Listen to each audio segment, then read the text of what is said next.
Well, and that's getting spicy. But can we touch on the machete thing? Just this morning, I woke up to discover that in Wangaratta, there's been yet another machete attack. Apparently, Was it Wangaratta or Shepparton? Shepparton, excuse me. About 20 youths or so out of town.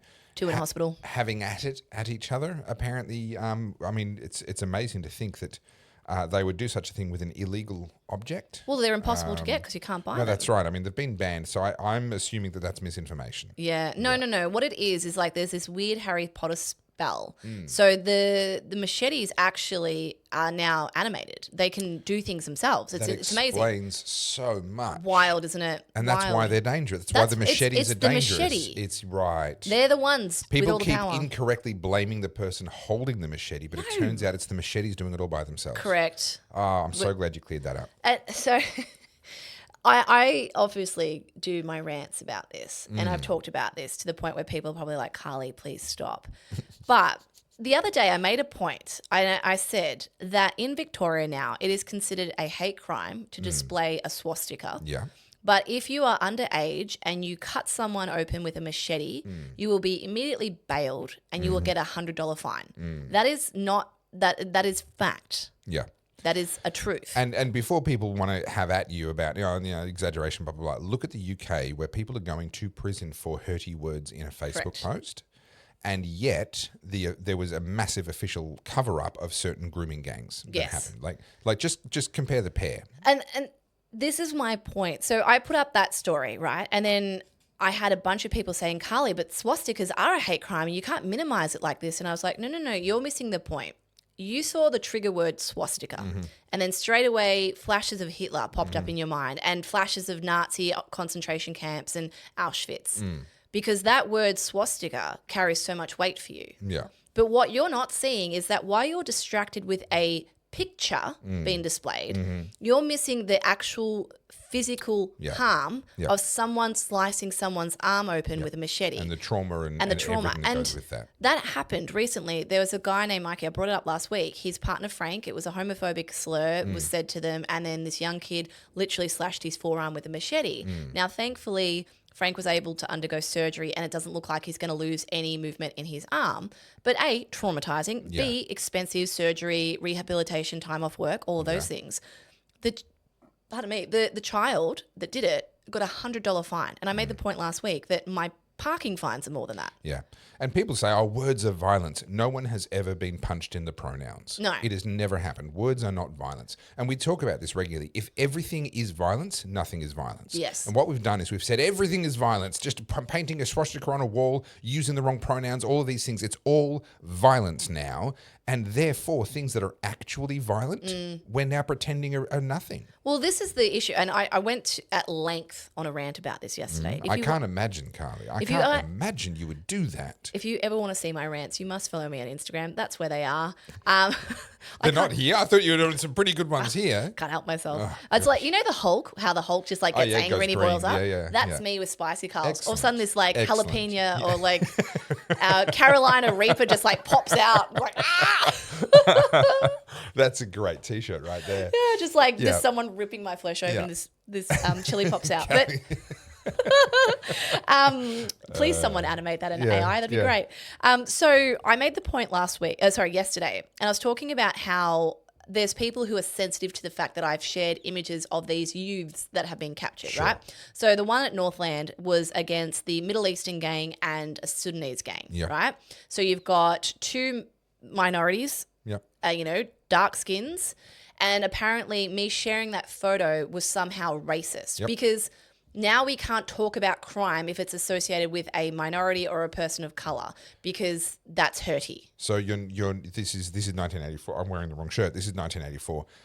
They were not allowed to believe the evidence of their own eyes. Correct. And that was my point in my rant on my stories the other day. I was talking about how at this point, whether it's the swastika or the color of someone's skin, you are so distracted by that that you're ignoring the very real reality that teenagers are maiming each other, are hurting each other, and worse, the general public.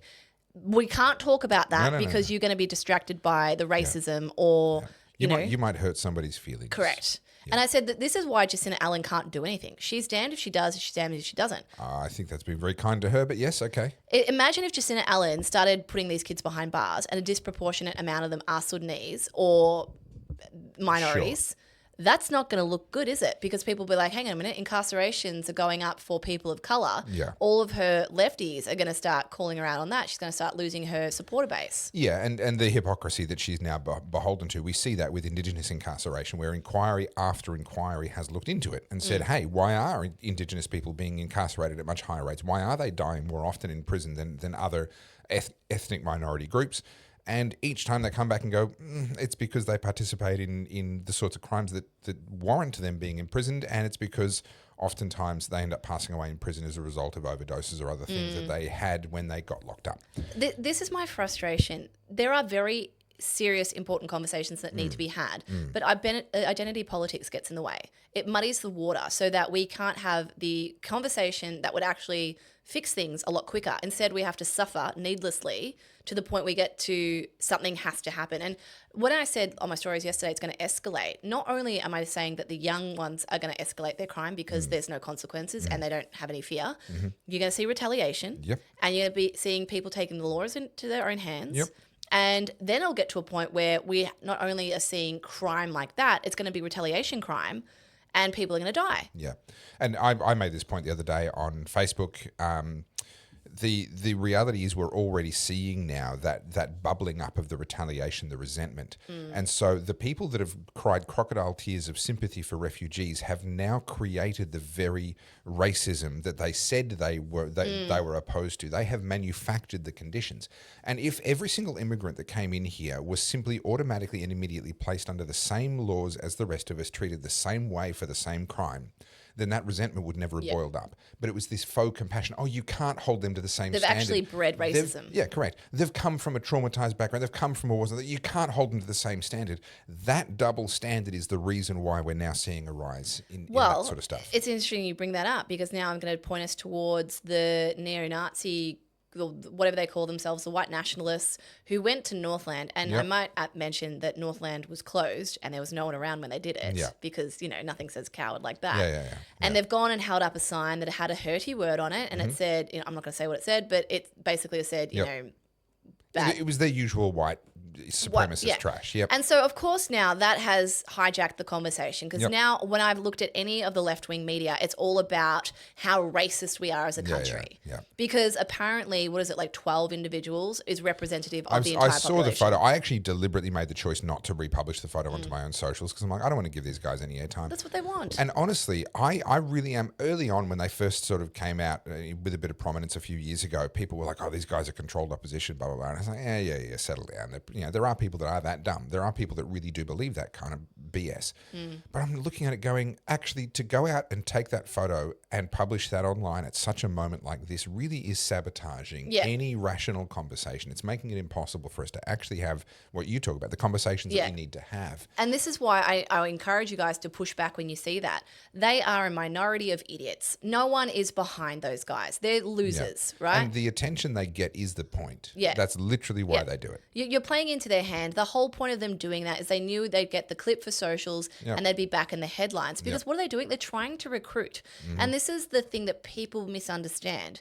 They are capitalizing on that outrage. They want more people who are frustrated with the crime and frustrated with the Sudanese crime gangs to come and join them. And the media is playing into their hand. And if you want to cut them off the knees and completely disempower them and put an end to their recruiting instantaneously, all you have to do is stop treating certain minority groups with favourable outcomes in court cases after violent crimes. And don't give them any don't show their pictures. That's what they want. Well, sure, but that problem will remain for as long as there's a double standard in our justice system. Get rid of the double standard and they disappear. And I bring this back to, let's say, there's subject around Andrew Tate. Everyone hates Andrew Tate. The reason he has the platform he does is because he is speaking to the people who feel left behind or alienated. So as we've demonized masculinity, people like Andrew Tate have popped up and capitalized on that. These people have to go somewhere. They can't exist in a vacuum. So if we want to see neo-Nazis die in Australia, well, how about we hold everyone to the same laws? I think, just for clarity for the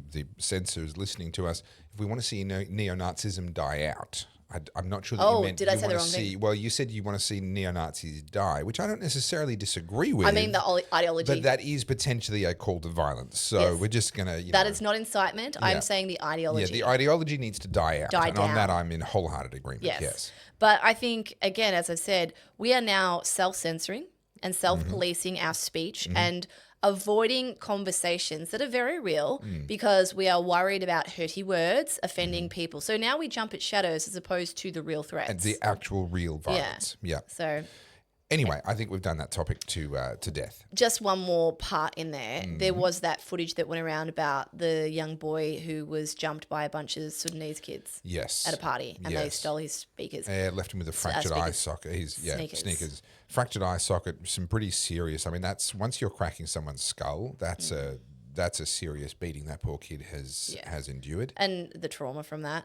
And I mean, the thing that frustrates me about the double standards of the left, and I know we mock it all the time, is if words are violence, then what's violence? What's actual violence? What's the escalation for that? So if hurty words and symbols are violence, what is fracturing someone's skull? These kids, this is the incident, correct me if I'm wrong, where they jumped over the fence. There was a party happening. Yes, they jumped the fence, crashed the party. Gate crashed. You know, gate crashing happened when I was a kid too. That happened.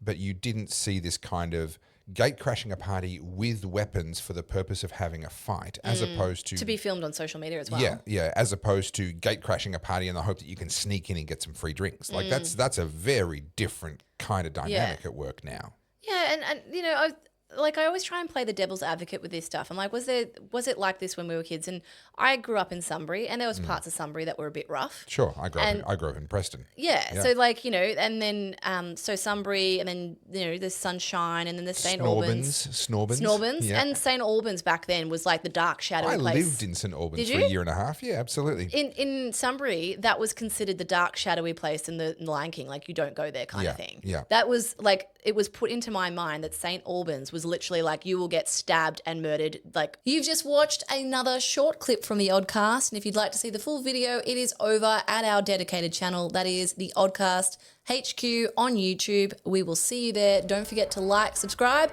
and have a chat in the comments.